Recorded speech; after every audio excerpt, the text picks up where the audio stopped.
Hello MYP. Today we are going to walk through a sample data talk. Now, what is a data talk? It is an analysis of your classroom data using 5 very simple questions / statements to analyze your data and plan accordingly. And today I'm going to take on the role of a year 2 science teacher. You'll see me kind of go back and forth looking at you and looking down at my computer for the questions and answers.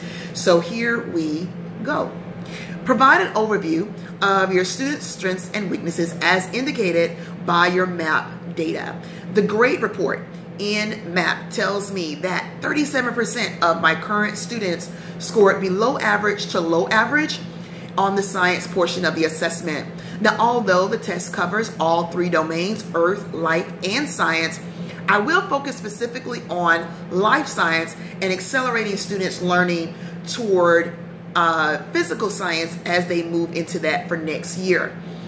Looking directly at the specific needs of my homeroom class, which scored 32% in that below average and average category, below average and low average category, the data shows that my students are stronger in earth science, and this makes sense. The students had earth science in 5th grade as well as an entire year of earth science in 6th grade. So yes, this portion of the test was more of a review for them, so therefore yes, they scored higher in that section. The data also shows me that physical science was their weakest link. Again, for the same reason. The students have not had physical science since 5th grade. In 5th grade, they do touch on all 3 domains, but again, they have not had physical science since 5th grade. Therefore, this information is still fairly new for them, and this showed up in the test, results.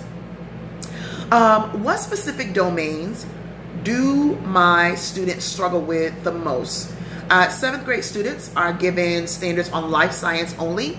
So by focusing in just on that information MAP provides for life science, I can see that within that domain, structure, function, and regulation of cells is where my students struggled the most.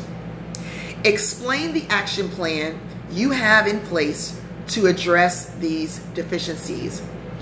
I believe the best course of action is to create bell ringer and end of the day activities to keep students engaged in all domains. And through collaboration with the 8th grade science teacher, I would find out from her what are the most critical first 6-week skills that students in 8th grade often struggle with when they roll up, and then begin drilling down on those skills during those last 2 months of school to prepare them for physical science in 8th grade. Looking specifically at the structure and function of cells that we'll do here in 7th grade, we will certainly plan to incorporate in our curriculum, maybe to visit with a dialysis center specialist or visit with the CDC to gain a more visual and hands-on approach of learning about the structure and function and regulation of cells. How will this data inform your lesson planning process? The class breakdown report as well as the learning continuum are my initial indicators of where my students are with particular concepts and skills. It also shows me how I can group them initially.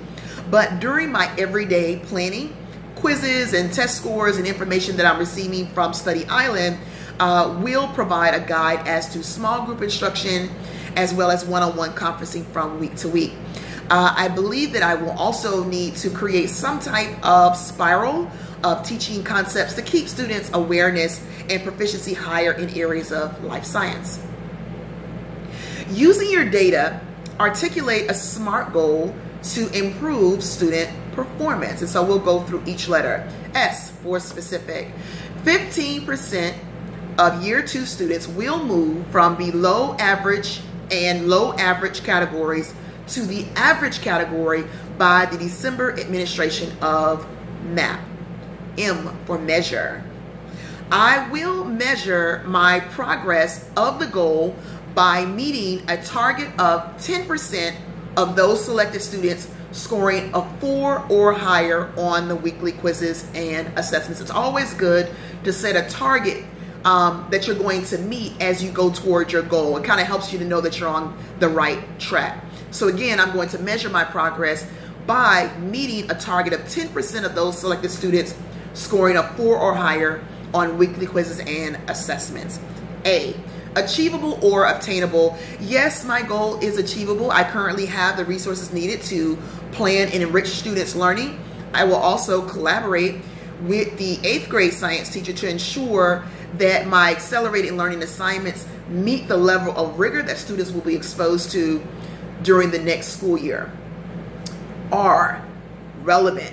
My goal is certainly relevant, is aligned to the required student objectives for year 2, and it puts them on the path of meeting proficient learner status for MYP and Georgia milestones. Timely. My target point is set for October 30th, that I'm going to see 10% of my below average and low average students scoring 4 or higher on quizzes and tests, and my goal of 15% of my below average students moving to an average category status. That will be reached by the December date of our MYP administration. That is a sample data talk, and I certainly hope that it was helpful. Let's definitely follow up. If it was not, I certainly hope that it was, but keep in touch. Let's follow up and let's get together if you're still needing help with a data talk. Thanks, guys.